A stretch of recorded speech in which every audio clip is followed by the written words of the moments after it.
Responsibility shifting manipulations are very common in everyday life. This involves shifting responsibility for discomfort, stress, delays, or harm to others. The harm can be real or imagined. In such manipulations, a person is blamed for the condition, emotions, or inconvenience of a third party, usually a group of people.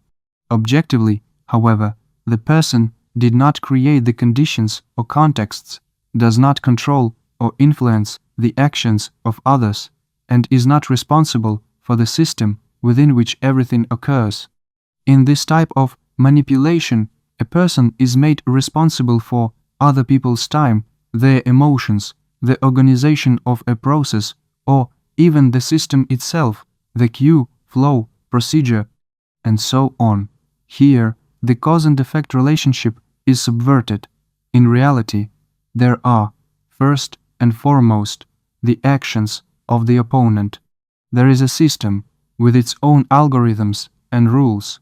In a manipulative form, the situation is presented without any intermediaries. The suggestion is that the person did or did not do something, and that is why others are suffering. Manipulations that shift responsibility for the state of others trigger certain processes in a person. Social shame as a survival mechanism. Fear of exclusion from the group. The power of manipulation lies in the fact that it shifts the focus from the procedure, actual actions, and rights to the perceived or actual reaction of society. It replaces the objective cause of such a reaction.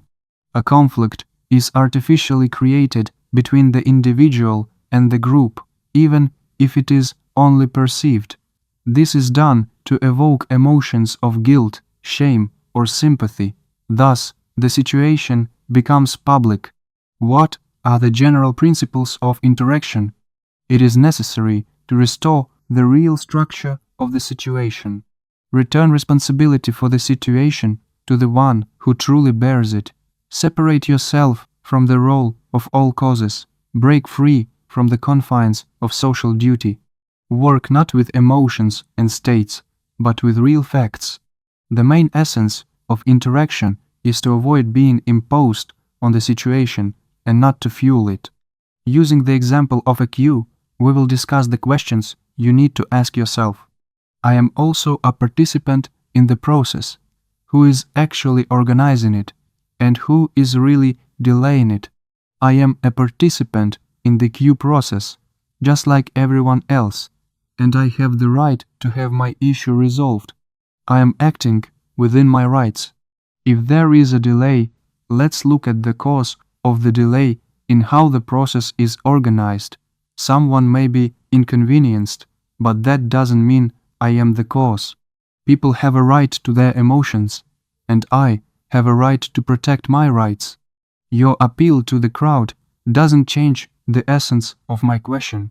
Let's return to the facts. This is your assessment of the situation. I am acting according to the rules. We are shaping the situation so that everyone is responsible for their actions, not the emotions or reactions of others. You are stepping out of the role of cause. You must realize that. In this situation, you are acting as a participant, not the cause. You are as much a participant in this situation as everyone else. Your participation in the process is an objective necessity. You cannot be excluded. You are acting within your rights and interests. You are part of the work process. You return to the framework of procedure and reality. Tell yourself, I am acting in accordance with the rules. I am exercising my legal right. Once we complete the paperwork, the process will resume. I am acting within the procedure. I will complete my task and the queue will move on. You need to separate yourself from the emotions of others. People have the right to react, and I have the right to act according to my rules. Some people may be angry, others not. Everyone has the right to their own emotions and reactions. It's natural for people to react.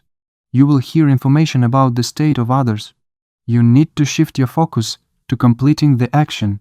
Let's focus on the matter at hand. I'm waiting for the next step in the procedure. Let's continue according to the instructions. We can move forward once we've closed this issue. I'm ready to continue according to the rules. You can point out the other person's manipulation. You are now trying to use people as a tool to pressure me. You are deliberately trying to shift responsibility for the system's shortcomings onto me.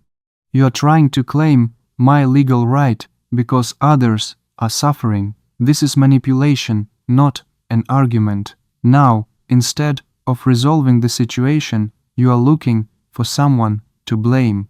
Don't shift responsibility for your actions onto me. You can shift responsibility back to your opponent in this way. People are waiting not because of me, but because of your refusal to fulfill your responsibilities. This situation is caused by your organization, not my questions. You are currently wasting people's time arguing with me instead of acting within the instructions.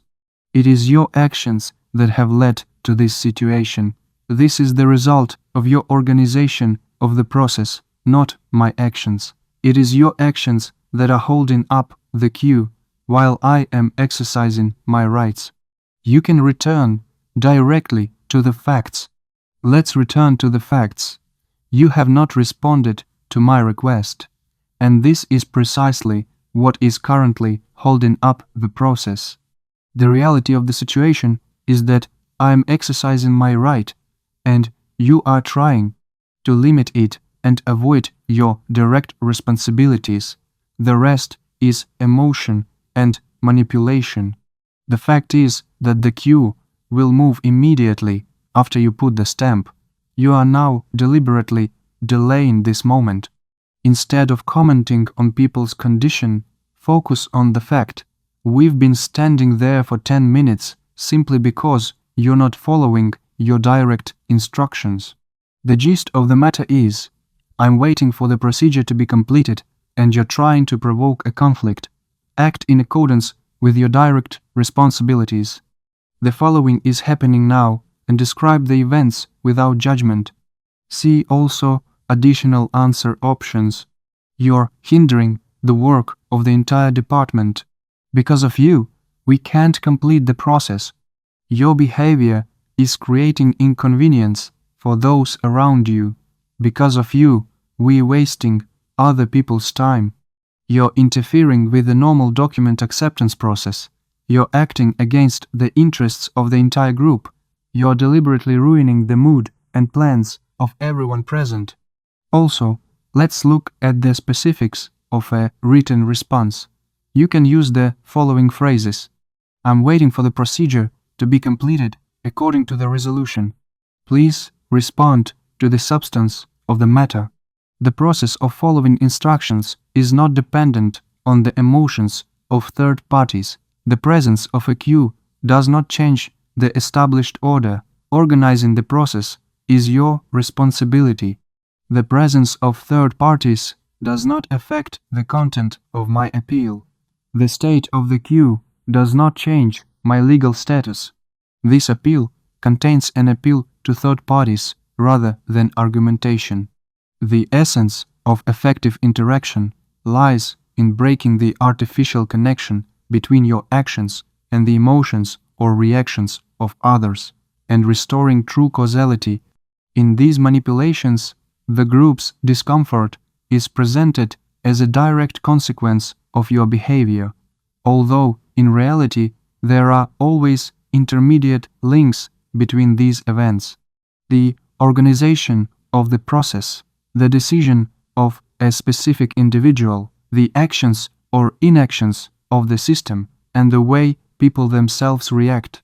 It is precisely these links that the opponent tries to conceal, simplifying the picture of the formula, "You are the reason everyone is unhappy." It is important to remember, the emotional state of the group does not automatically create misconduct by an individual. Attempts to justify themselves prove their innocence, explain motives, engage in emotional exchange, or respond with aggression only intensify the manipulation. These pressure techniques are designed to elicit precisely these automatic reactions. Working with psychological automatic reactions is a psychological aspect that we address separately using our own methods. If you've listened to this part, you've already begun to notice things that previously went unnoticed. That's all I have to say. So this episode has come to an end. If you liked the episode, give it a like, write comments, and click the bell to be first to know about the next episodes.